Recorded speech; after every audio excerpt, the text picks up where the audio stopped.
¿Sion? Ay, Señor Jesucristo, qué nervios, ¿no? Santo, pero bueno, confiaremos en el Señor. Bueno, antes de ir a la palabra, quiero contarles algunas cositas interesantes. La primera, que de ayer en 8, el sábado que viene, próximo sábado, tendremos un espacio especial para las mujeres. Tendremos una celebración para mujeres, así que mujeres, la espero no me vayan a dejar con las gallinas muertas porque yo después quedo con todo eso. Vengan, ¿listo? Las esperamos. En un espacio bien especial, por eso queremos invitarles para que puedan venir y queremos dar la palabra dirigida hacia ellas para ministrarles y orar. Amén. Así que las esperamos, mujeres, el sábado a las 7 de la noche, el sábado a las 7 de la noche, 20 de julio.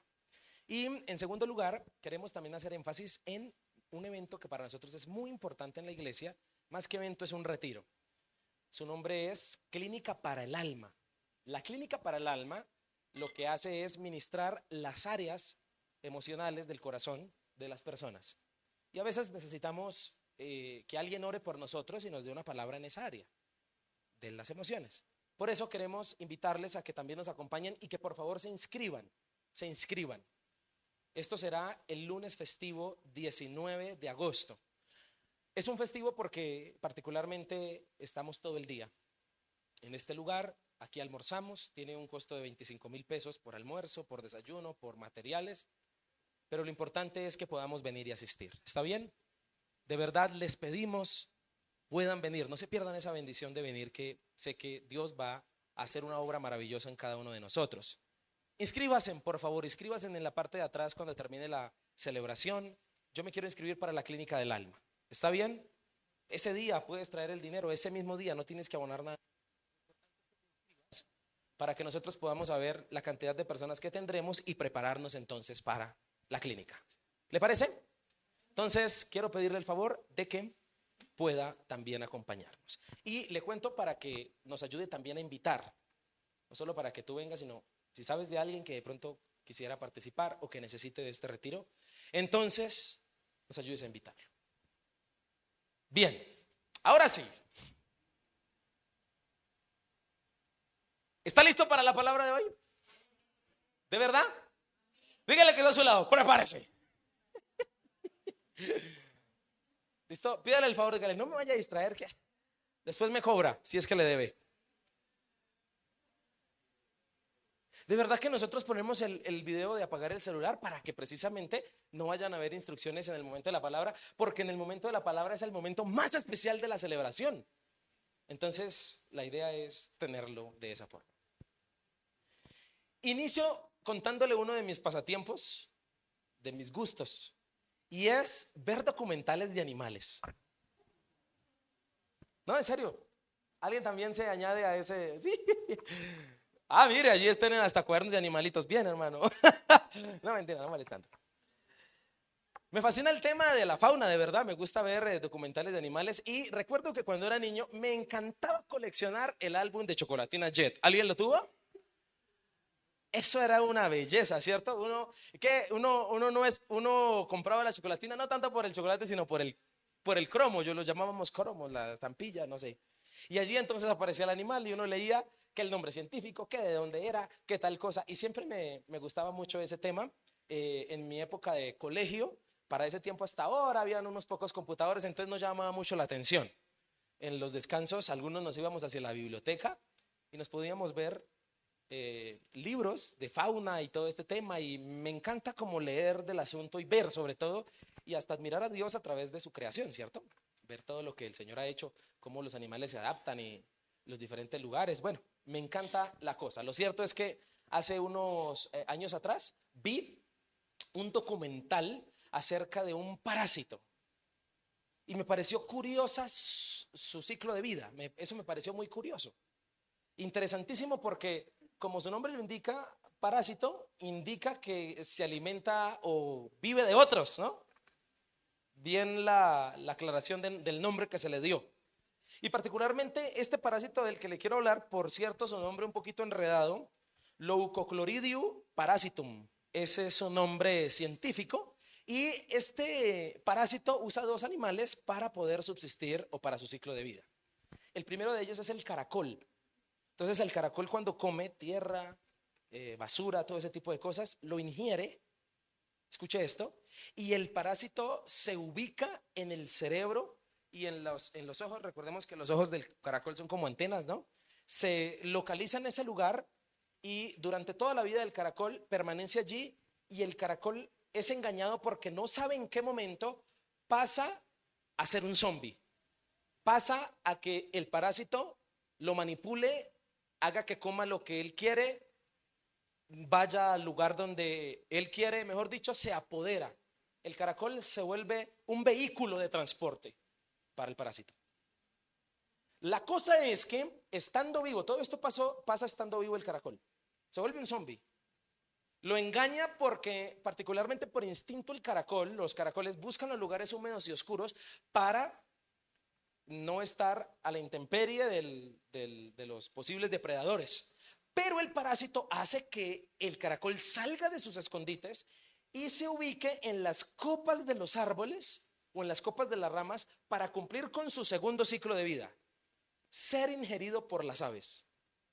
Entonces el caracol, sin saberlo, cuando tiene este parásito, es guiado a la muerte por el parásito. Sale al sol, el pájaro lo ingiere, ahora está en el estómago del ave, y allí, según los estudiosos, dicen que es el lugar perfecto para que el parásito se pueda desarrollar y pueda reproducirse. Cuando las aves hacen deposición, comienza otra vez su ciclo de vida. Los caracoles se alimentan del excremento de las aves y vuelve el ciclo. No sé si me hago entender. Entonces, lo interesante del asunto de este parásito que le cuento es esa capacidad que tiene de engañar a sus huéspedes, de engañar al caracol, de engañar al ave para poder subsistir. Y sabe, a los seres humanos también nos da parásitos, ¿sí o no? ¿Alguna vez a usted le han dado amebas? Hace un tiempo atrás, una hermana me llamó y me dijo: ay, pastor, ¿será que puede venir a orar por mí? Claro, hermana, yo fui, la visité y oré por ella. Y le dije: hermana, cuéntame qué está sucediendo con su merced. Me dice: pastor, ore por mí, yo creo que el diablo me está atacando. ¿Qué pasó, hermana? No, pastor, no salgo del baño con un malestar como los que están dando ahorita, ¿no? Un malestar en el estómago terrible. Ay, pastor, ore por mí. Claro, hermana, vamos a orar. Y oramos y reprendimos al diablo. Pero le dije: hermana, vamos a orar, vamos a reprender al diablo, pero pueden ser parásitos. Y, y sí, al parecer sí. ¿Hace cuánto usted no se purga? ¿Qué es purgarse, pastor? Seguramente hace mucho tiempo, pero le hablo de esto porque en la Biblia, o la Biblia nos habla de un tema que para mí es un parásito. Un tema que ahorita, desarrollándolo, usted va a notar que tiene más características de parásito que de cualquier otra cosa. Especialmente porque, así como el del caracol y las aves, es experto en engañar. Y lo interesante del asunto es que le puede dar a cualquier tipo de personas. Esto de lo que le voy a hablar hoy le da tanto a creyentes como a no creyentes. Le puede dar a los que están en santidad. Tú puedes haber salido de 3, 4, 5 días de ayuno y te puede dar. O de pronto alguna persona que no tiene ninguna relación con el Señor también puede ser atacada por esto.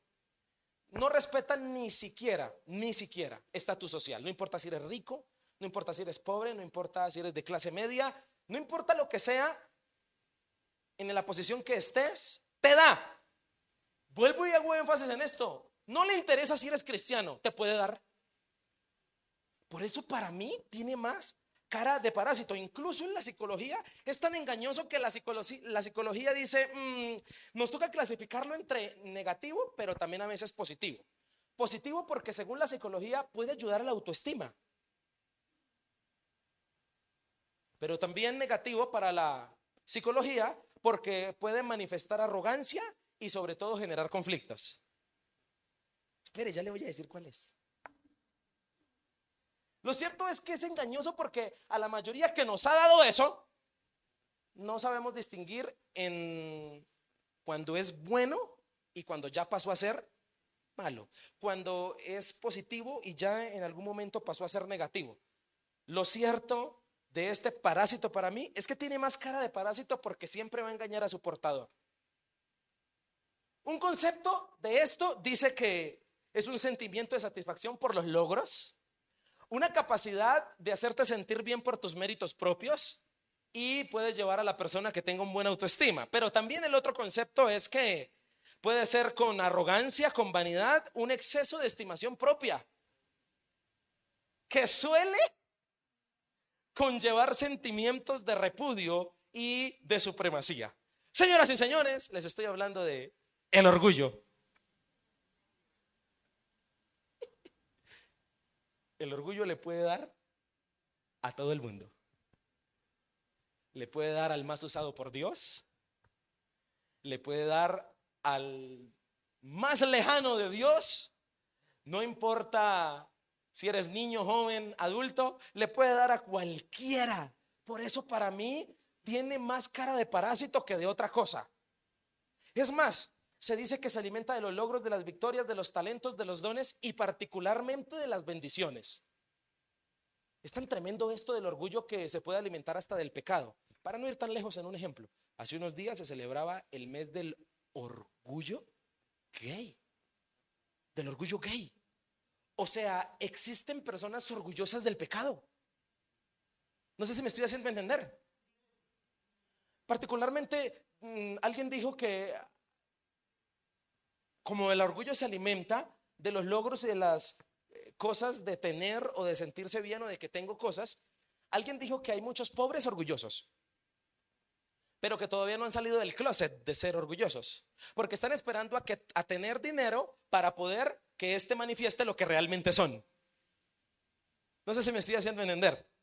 Entonces hay muchas personas pobres, sin recursos o con escasez que pasan a ser o se pasan por ser humildes, pero realmente habría que esperar a que tengan para ver si realmente lo son. Porque particularmente el ser usado, el ser bendecido, el lograr, el alcanzar algunas victorias o algunos recursos, particularmente pueden sacar a flote una realidad que puede conllevar estar en el interior de cualquiera de nosotros, la cual se llama orgullo. Y para mí, creo que analizando esta situación, los cristianos o aquellas personas que consideramos tener alguna relación con Dios, corremos gran peligro por esto, por contar con la ayuda adicional de Dios. ¿Y a cuántas personas hemos visto que les hace daño la ayuda adicional de Dios? En algún momento de la historia a los discípulos les comenzó a hacer daño las victorias de Cristo. Porque un día con orgullo, viendo que están siendo usados, viendo que el Señor Jesucristo cuando ora los diablos salen, viendo que cuando Jesucristo predica las multitudes se reúnen, entonces un día en una nación donde no quisieron recibirlo, con orgullo le dicen a Jesús: Señor, ¿qué quieres que hagamos? ¿Oramos para que caiga fuego del cielo y los matamos? Dígame, ¿quién podría hablar así? Alguien que se le ha subido a la cabeza el orgullo, el egocentrismo, porque han sido usados. No sé si notas que se alimentó el orgullo en ellos de cosas buenas. Entonces, a mi manera de verlo, considero que a veces ser bendecido por Dios te puede llevar a ser orgulloso. ¿En qué momento un cristiano que ha sido bendecido por Dios comenzó a mirar por encima del hombro a los que están pasando la prueba o las situaciones difíciles o duras? Le hablo de esto porque este es uno de los temas que toca el libro más corto de la Biblia. ¿Sabe cuál es? Es un libro que seguramente usted lee mucho. Es un libro que seguramente usted se sabe hasta versículos de memoria, porque es el libro más corto de la Biblia. Con 21 versículos, señoras y señores, es el libro de Abdías.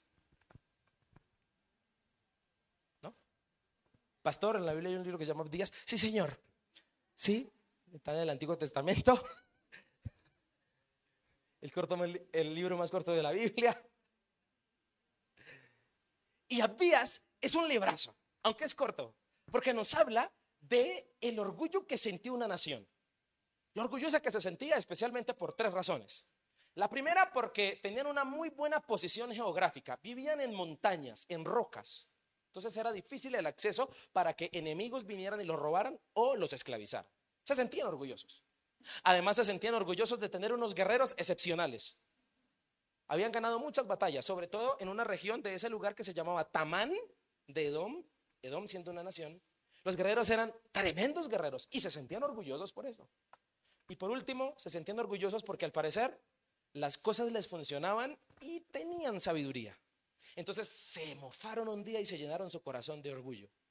Es levantado Abdías, un profeta de Judá, que para el entonces tiene que ver la triste noticia de que su pueblo Judá está siendo esclavizado por Babilonia, por el rey Nabucodonosor.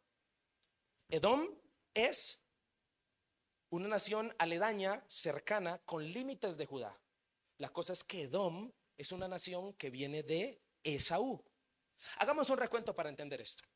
¿Se acuerdan de Abraham? Que tuvo un hijo que se llamó,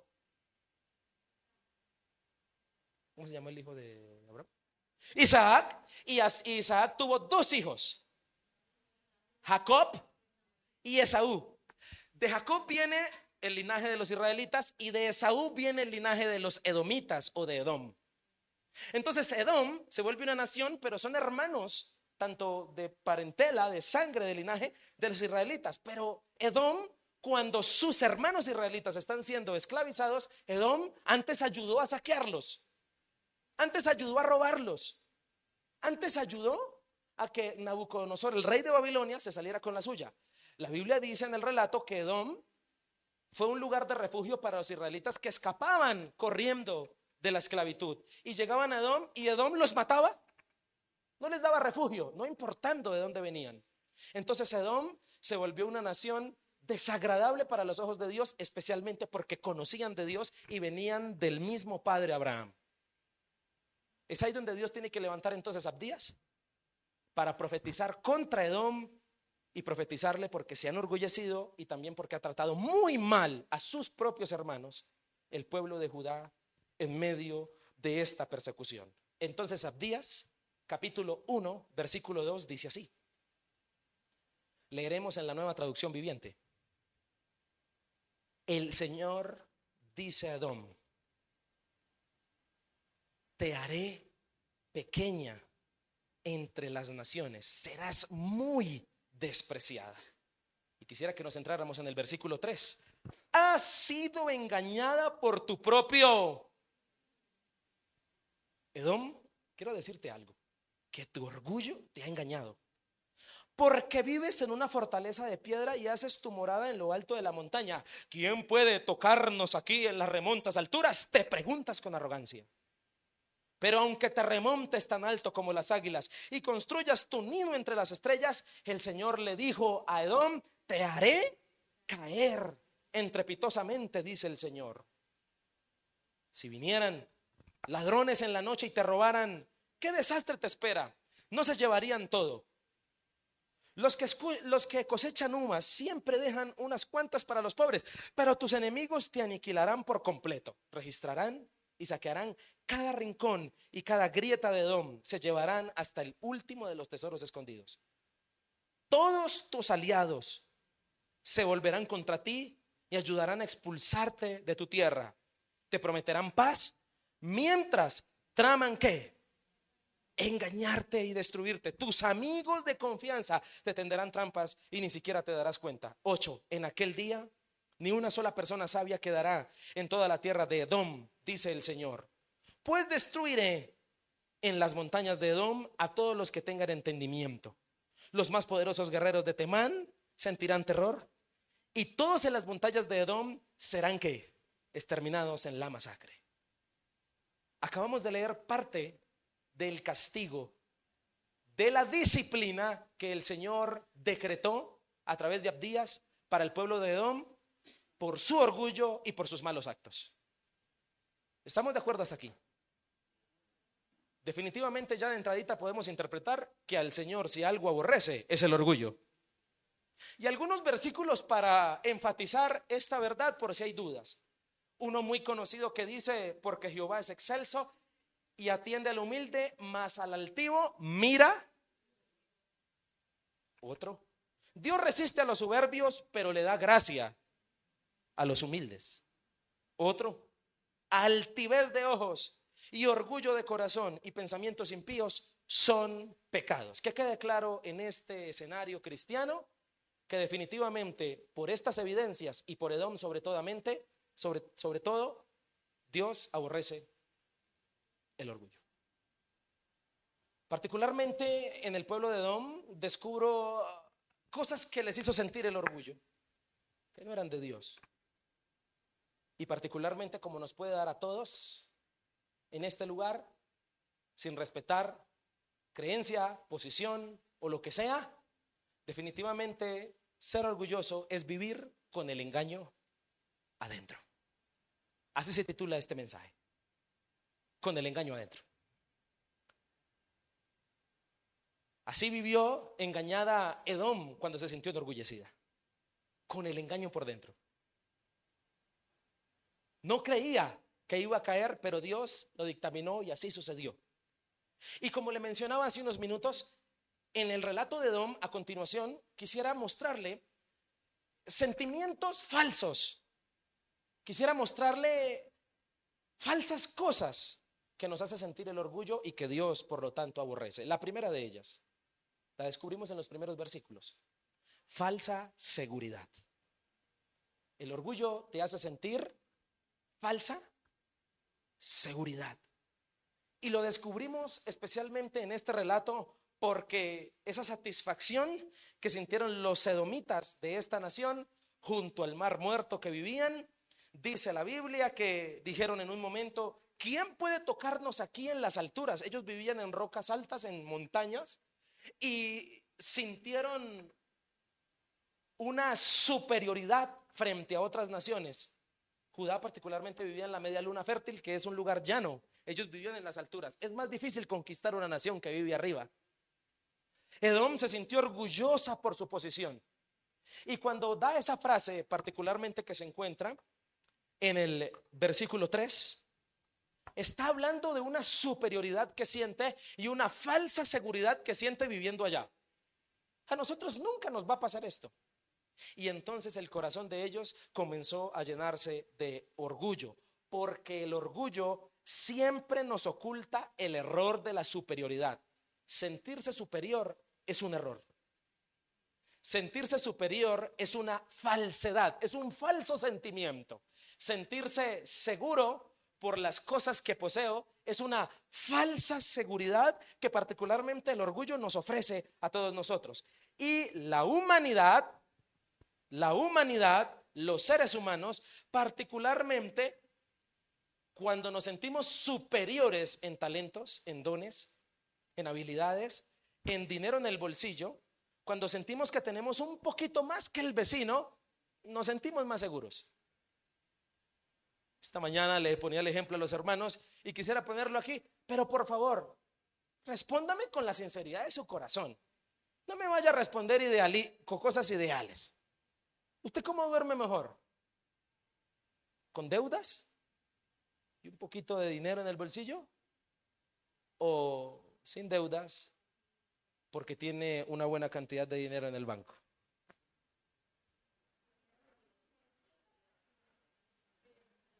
Un hermano con mucha sinceridad decía: pastor, yo duermo con un buen colchón, pero la seguridad es que, sin decirnos mentiras, todos aquí buscamos seguridad. O si no, ¿para qué trabajamos? O si no, ¿para qué planeamos hacer cosas y proyectos? Cambiarnos de trabajos. Porque todos buscamos tener seguridad. Y particularmente su arrogancia, la de Edom, es la satisfacción de la confianza y de la seguridad que le proporciona una montaña, que le proporciona una ubicación o una posición en un lugar alto. Y particularmente de esto se sienten seguros. Dios, hay que decirlo, a ciencia cierta, es el único superior a todo. De resto, si tú eres cristiano, por favor no te sientas superior ni siquiera a los no creyentes, porque tú que estás aquí, eres esta definición. Eres lo más vil y menospreciado con un poco de gracia. ¿Aló? No eres más que eso. y a toda vaca no se le puede olvidar que fue ternera. A usted no se le puede olvidar de dónde Dios lo sacó. Entonces no te vayas a sentir más que los demás, porque de pronto ahora eres cristiano y profesas esta fe y entonces hasta bendecido eres. No te vayas a enorgullecer de esas cosas, porque no es lo que Dios le agrada. En términos como, por ejemplo, se nos ha venido introduciendo el orgullo a la iglesia. No entiendo por qué razón las traducciones bíblicas, cuando nos habla de lo que somos frente a Dios, muchas dicen siervo, el siervo del Señor. ¿Quién viene a predicarnos hoy? El siervo. ¿Cuántos quieren ser los siervos de Cristo? Aleluya, aleluya, santo. ¿Cuántos quieren ser las siervas y los siervos de Dios? Pero ¿sabías que en un término más original la palabra siervo en griego no aparece siervo sino doulos, que significa esclavo? Es más fácil hacerle una invitación a la gente a que sea siervo a que sea esclava. ¿Cuántos quieren ser esclavos? ¿Y cuántos quieren ser siervos del Señor? En una traducción más original, la invitación siempre ha sido a ser esclavos de Cristo, no siervos. Enseñándonos realmente que el orgullo no va con aquel que sigue a Dios, porque no es más que un esclavo, aunque nos llamen siervos. No sé si me estoy haciendo entender. Y en ese orden de ideas, mi querido hermano, los descendientes de Esaú se sentían seguros de la solidez y la defensa simplemente de una montaña, como particularmente nos sucede a muchos, que la seguridad y el orgullo se va a alimentar de lo material, de lo que tenemos, de lo que poseemos, y esa es una falsa seguridad, porque todos sabemos aquí que las cosas materiales se esfuman y se pueden acabar en un momento, y aquello que nos puede procurar dar mucha satisfacción hoy, mañana seguramente no lo tenemos. Y definitivamente a un Dios tan grande como el Señor le enoja que el orgulloso muestre confianza a cosas tan débiles y tan banales que Él puede destruir en un abrir y cerrar de ojos. Dios hasta nos quiere hacer un favor, a que no nos orgullezcamos ni sintamos falsa seguridad de lo material. Nos quiere hacer hasta un favor, porque la decepcionada que te vas a pegar cuando las pierdas, el dolor tan intenso que vas a sentir cuando pierdas todo lo que incluso Él mismo te ha podido dar. Y quisiera hablar un momento hasta de Isaac, cuando el Señor tanto que se lo prometió y un día decidió quitárselo. El propio hijo. Era simplemente para poder probar a quién amaba más al Señor. Y seguramente, hay que decirlo, yo creo que Dios probó a Abraham de esta forma también, porque en algún momento Abraham se sintió muy orgulloso de su hijo.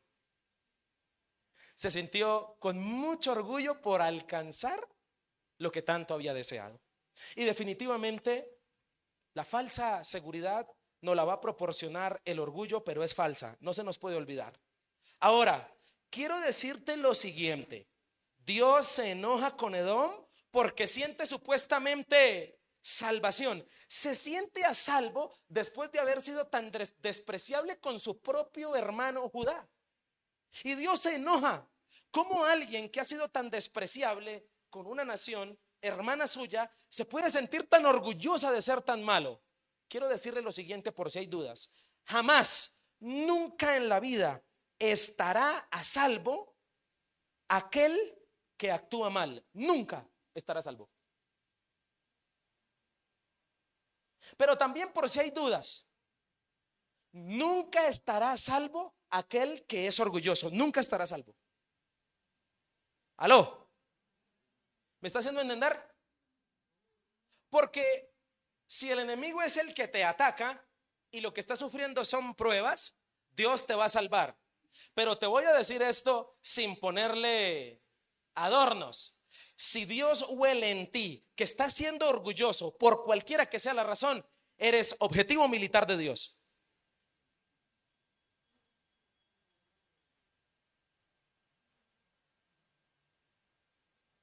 Eres objetivo militar.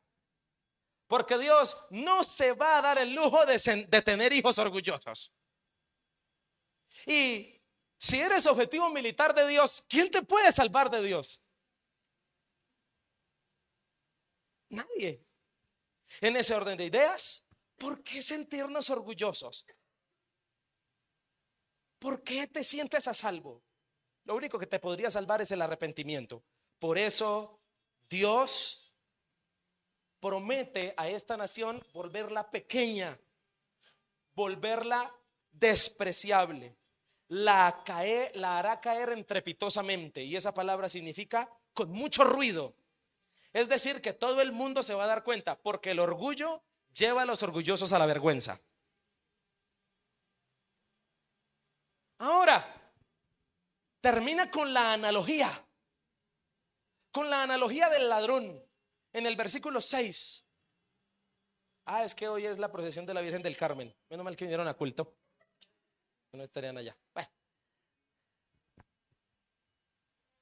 Termina con la analogía del ladrón y dice la analogía: cuando un ladrón va a robar, particularmente no se puede llevar todo, algunas cosas dejará. Y también habla de los vendimiadores, aquellos que cosechan uvas, y dice: cuando se cosechan las uvas, los que cosechan no las cosechan todas, sino dejan algunas para los pobres. Pero el juicio es: a ti, Edom, te van a quitar todo, porque a eso lleva el orgullo, a que pierdas todo. Entonces, la seguridad que te daban las cosas que tenías era una falsa seguridad.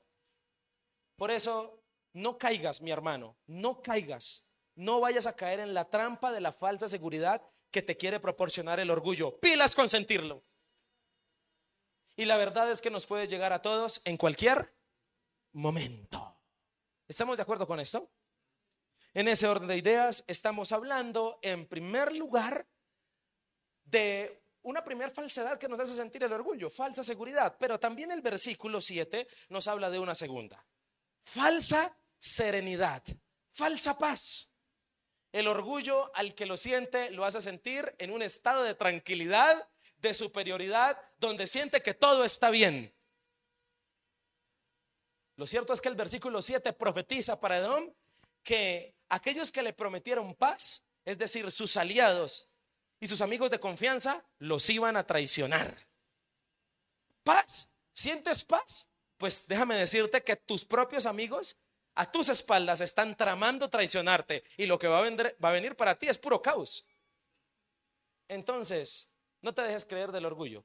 El orgullo te va a hacer sentir falsa serenidad, una falsa paz, una paz que no es cierta, una paz que se va a convertir en caos. Y particularmente estudiando este relato, descubro que cuando Babilonia ataca a Judá para esclavizarla, Edom ayudó a Babilonia.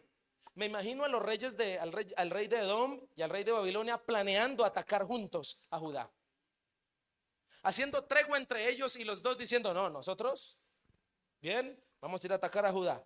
Lo que no sabe Edom es que 4 años más adelante, los mismos babilónicos a los que ayudaron a saquear a Israel iban a venir a saquearlos a ellos. Los mismos que los ayudaron, sus propios amigos, vinieron a hacerles esto. ¿Por qué? Porque Dios sintió orgullo en el pueblo edomita. Quiero decirte en este orden de ideas que existen dos tipos de paz: la verdadera y la falsa. Aló. La falsa es la que te hace sentir el orgullo, creer que todo anda bien. Y la verdadera paz es el gozo que viene solamente de Cristo. Por eso, el orgullo le ocultó a Edom en una falsa serenidad la traición que sus propios amigos les iban a dar. El orgullo nos oculta el caos que viene siempre. Por eso, pilas con sentirlo. Por eso, prométase a sí mismo que cuando le vaya bien, Dios le está diciendo: muy bien. Pero recuerde que a la vez el diablo le está diciendo lo mismo: muy bien. Para que tú te comiences a solevar y comiences a sentir orgullo en tu corazón. Pero este orgullo es malo, porque el orgullo paga mal, paga muy terrible al que lo siente. Es más, le puede pagar tan mal que le puede dar donde más le duele. O si no, pregúntele a Edom, que lo traicionaron sus propios amigos. Y particularmente la traición es algo que duele mucho. ¿Alguien de los que está aquí ha sido traicionado en algún momento de la vida? ¿Qué es la traición? La traición es que al que tú ayudaste se vuelva contra ti y te haga un desplante. Pero te voy a decir una cosa muy real. Una cosa es haber sido traicionado por el pecado del traidor, no por tu culpa. Todos podemos estar expuestos a la traición, aún portándonos bien. Una cosa es ser traicionado de esa manera, pero otra cosa es ser traicionado por consecuencia de tu orgullo. No sé si me estoy hallando la diferencia entre los dos. Que eso es lo que le pasa a Edom. Edom es traicionado a causa de su orgullo, como también Jesús fue traicionado por hacer el bien. Y un tipo de traición, la de Jesús, al tipo de traición, a la de Edom, son dos traiciones diferentes. En ese orden de ideas,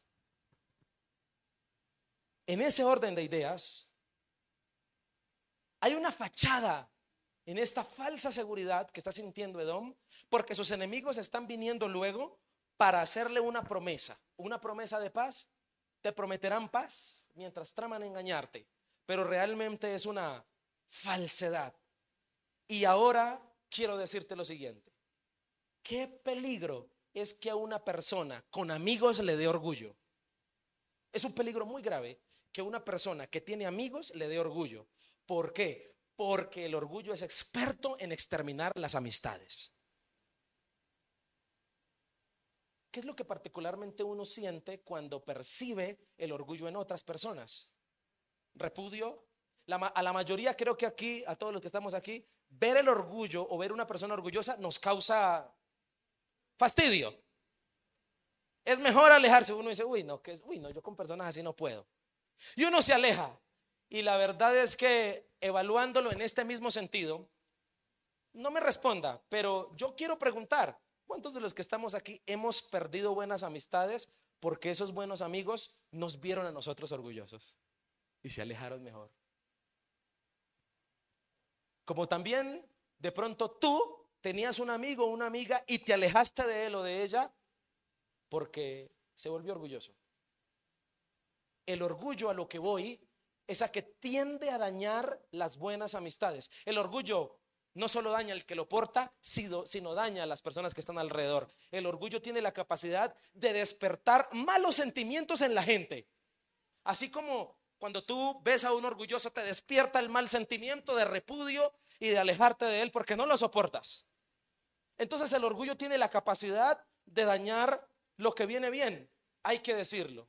Jesús tuvo que dolerle mucho la traición de Pedro, su amigo de confianza, porque las traiciones duelen.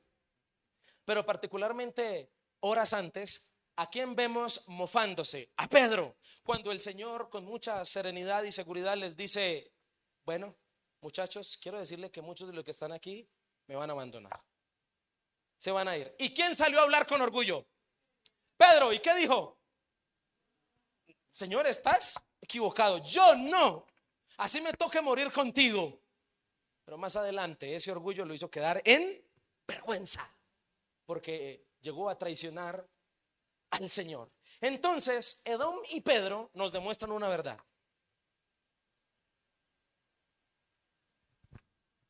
¿Qué conclusión sacaría Edom después de ver que sus amigos de confianza lo traicionan?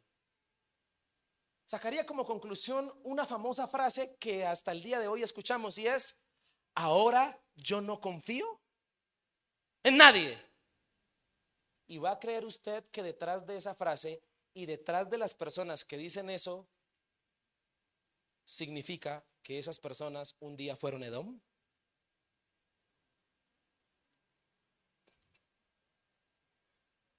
¿Sí o no? Entonces, al buen entendedor, detrás de la frase no confío en nadie, existe un traicionado que un día fue orgulloso. No sé si me estoy haciendo entender. Por eso, el orgullo no es bueno. Y Jesús, aunque fue traicionado, notemos el manejo que le da. Jesús, después de ser traicionado por sus parceros más cercanos, nunca dijo, no vuelva a confiar en nadie. Hasta el día de hoy sigue confiando en nosotros. Le hablo de esto para que usted note el manejo que le da a aquel que es de Dios cuando es traicionado, pero también el manejo que le da a aquel que es traicionado cuando es orgulloso. Por eso, pilas con el orgullo. Y termino diciendo lo siguiente. El pasaje habla, tus amigos de confianza te tenderán trampas y ni siquiera te darás cuenta. Porque no existe ningún ser humano en el mundo que se pueda dar cuenta de todo lo que le va a pasar o lo que le pasa. Tú no tienes la capacidad de darte cuenta de todo. No tienes la capacidad. Por eso la invitación es a que no seas orgulloso, a que más bien te agarres de la mano de Dios, porque como van a haber cosas de las que tú no te puedes dar cuenta, Dios te va a guardar de esas cosas. Pero si eres orgulloso, como hay cosas que no te puedes dar cuenta, llegarán. No vas a tener quien te proteja. Porque particularmente los orgullosos necesitan a veces una dosis de permisividad, de consecuencias de parte de Dios para que aterricen. Se lo voy a decir más duro. Porque los orgullosos a veces necesitan una dosis de soledad divina para que les pasen cosas y entiendan que necesitan bajar el orgullo. ¿Aló? En ese orden de ideas, cuidémonos del orgullo, seamos humildes ante el Señor para que Él nos guarde de las cosas que no nos daremos cuenta. ¿Estamos de acuerdo? Hemos hablado en esta mañana de algunas falsedades que nos hace sentir el orgullo, falsa seguridad y también falsa serenidad, falsa paz. Pero hay una tercera que descubro en el versículo 8 y 9 y es la falsa sabiduría. ¿La falsa qué? Dios le dice a Adón en el versículo 8 y 9, voy a hacer caer a los sabios de tu pueblo. A los que tienen entendimiento los voy a destruir. Edom fue conocida por haber sido una nación con mucha sabiduría para muchas cosas, para formar guerreros, para posicionarse, para tener riquezas, pero ellos se confiaron en esa sabiduría y Dios prometió derribar esa sabiduría, porque el orgullo te hace sentir una falsa sabiduría. Y particularmente, queridos amigos, quiero contarles que la conclusión de Edom es hacerse sabio en su propia opinión. Me imagino a los edomitas sacando conclusiones. Tenemos una buena posición geográfica, aquí nadie nos puede atacar, una montaña vivimos, y además de esto tenemos buenos guerreros. Conclusión, no podemos caer. Esa es la forma en que ellos concluyen y sacan su entendimiento y hacen sus conclusiones. Pero particularmente ese es el error de muchos de nosotros. Tener la seguridad y la sabiduría de creer, entre comillas, que nada nos va a pasar porque estamos bien económicamente o porque gozamos de buena salud. No, nada me puede pasar porque gozo de buena salud. Conclusiones que sacamos. No, esas cosas que pasan, eso pasan es en otros países. Eso, la pandemia es solo para los chinos, que son cochinos cuando comen. Eso es solo para allá, para los asiáticos. La pandemia por aquí no llega. Conclusiones que sacamos de nuestra propia sabiduría, que en últimos es pura ignorancia. Eso le pasó a Edom. Edom saca sus conclusiones poniendo su confianza en la posición y en sus guerreros, pero definitivamente la palabra del Señor nos dice que la sabiduría o el principio de la sabiduría es el temor a Jehová. Versículos como mis pensamientos no son O mis caminos no son tus caminos, dice el Señor de los ejércitos. Ese versículo suena tan poético y tan precioso, ¿no le parece a usted? Por favor, recitémoslo, así sea parafraseado. ¿Cierto? Mis pensamientos no son poéticos, ¿no? La cosa. Mis caminos no son qué. Pero hagámosle una traducción más bogotana, más de Bosa. ¿Sabe qué quiere decir ese texto? Ustedes no saben nada. Ustedes son brutos, ignorantes. Mis pensamientos no son qué. Y particularmente delante de Dios uno cree que sabe, pero uno no sabe nada. ¿Cierto? La sabiduría cuando viene de Dios es realmente sabiduría y es lo que el Señor nos quiere enseñar. Particularmente el orgullo que hace nubla el discernimiento. Esa bonita capacidad que Dios nos da de poder interpretar las cosas, de poder tener una sabiduría un poquitico más allá acerca de lo que nos ocurre y nos pasa. Ahora, una de las razones comunes de sentir orgullo es lo que se sabe. Particularmente las personas se llenan de orgullo por lo que saben. Es una de las razones particulares por las cuales las personas sienten o se sienten orgullosas. Y toda sabiduría que echa sus raíces fuera de Dios termina como ignorancia. ¿Por qué? Porque toda sabiduría que echa sus raíces en algo que no es el Señor nunca va a tener la razón y va a quedar en vergüenza pública. ¿Cuántas veces tú creíste que tenías la razón o que tenías bajo control algo y se te salió de las manos? ¿Cuántas veces tú creíste que ya no iba a pasarte? ¿O cuántos de los que estamos aquí, la famosa frase de sabiduría absurda, mala e ignorante que hemos dicho, yo sé hasta dónde llegar? ¿Sí? Confiándonos en una sabiduría íntima de una conclusión de fuerza que supuestamente tenemos de dominio propio. Yo sé cuántas tomarme. Ay, no, yo sé, nos estamos mensajeando, pero yo sé hasta dónde llegar. Alta sabiduría. No, vas a quedar en ridículo y te va a mostrar que eres un ignorante. Por eso la sabiduría es del Señor. Y una verdadera sabiduría más integral es una sabiduría, escúcheme, que hace que suene armonioso lo que sé y lo que hago. Porque particularmente muchos de nosotros, si no la embarramos entrando, la embarramos saliendo, ¿no? Si no es porque o sabemos, pero la embarramos haciendo, o hacemos, pero la embarramos hablando. Por eso necesitamos de la sabiduría que viene solo del Señor. Y el orgullo te hace sentir sabio, pero te va a hacer pasar por ignorarte.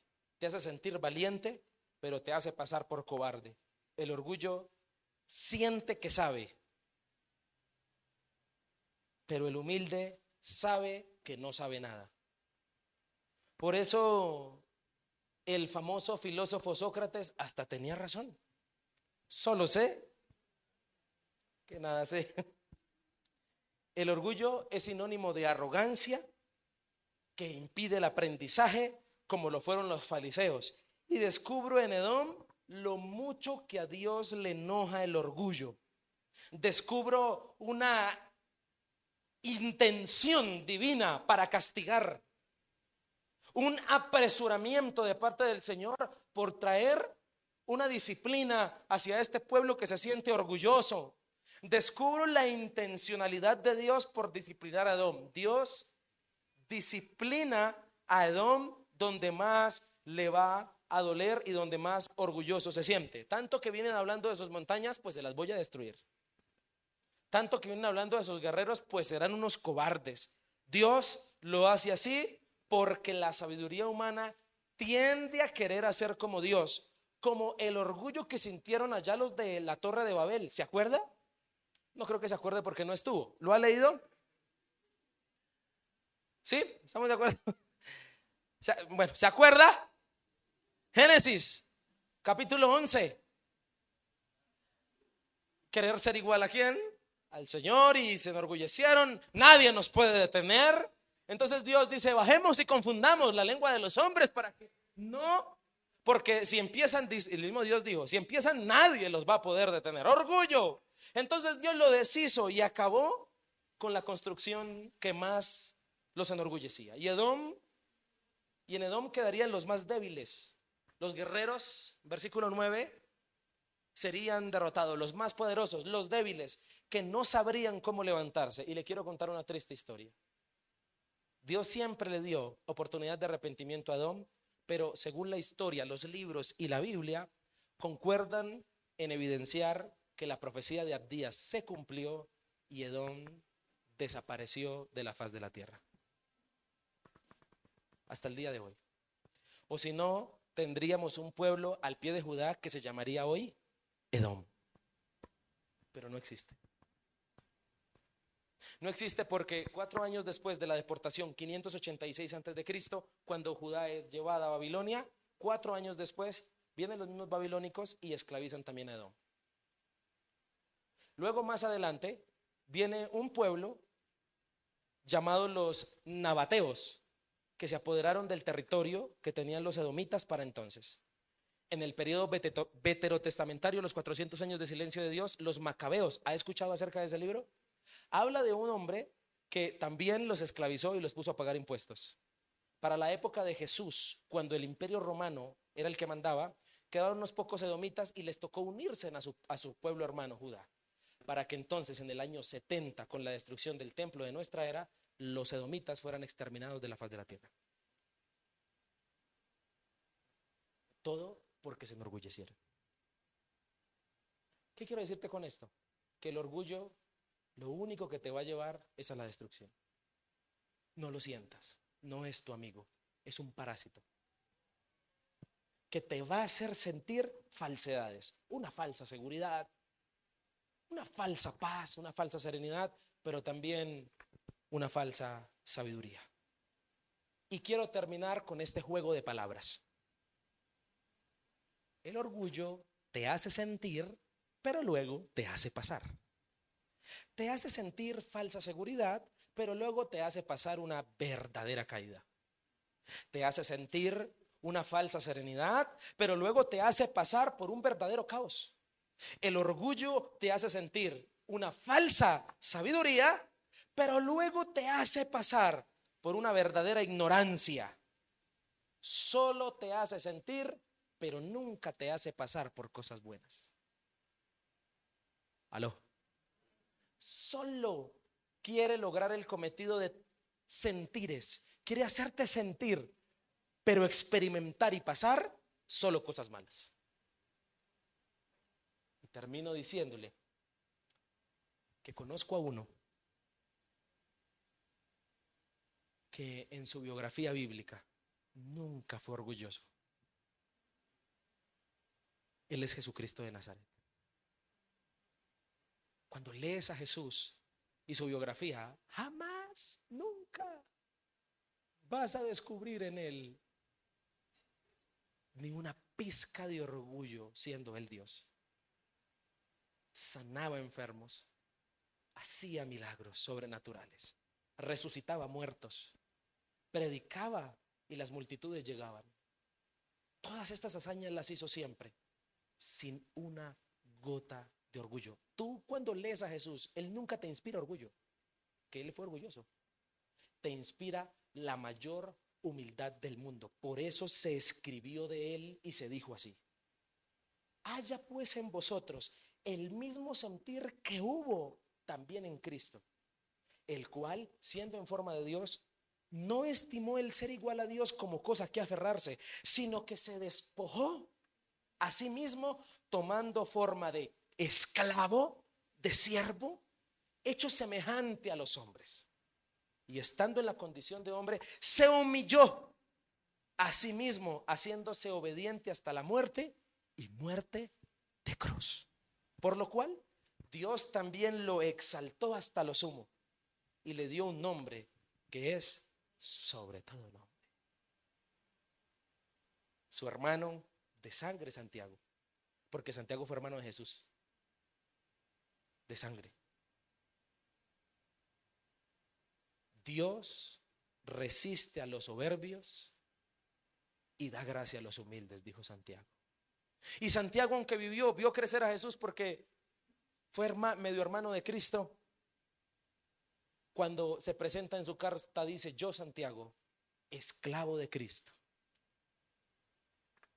Entonces, definitivamente la palabra del Señor nos quiere enseñar acerca de lo maravilloso que es la humildad y de lo repudiable que es el orgullo. No es tu amigo, es un parásito. Cuidado con sentirlo, pero sobre todo con mostrárselo a la gente, porque solo te hace sentir cosas falsas. Amén. Voy a pedirle que esté de pie.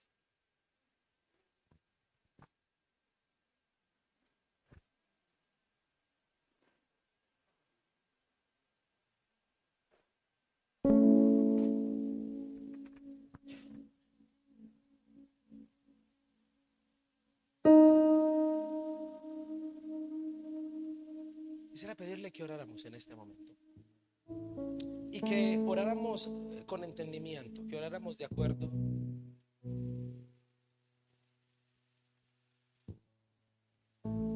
a esta palabra que hemos recibido el día de hoy.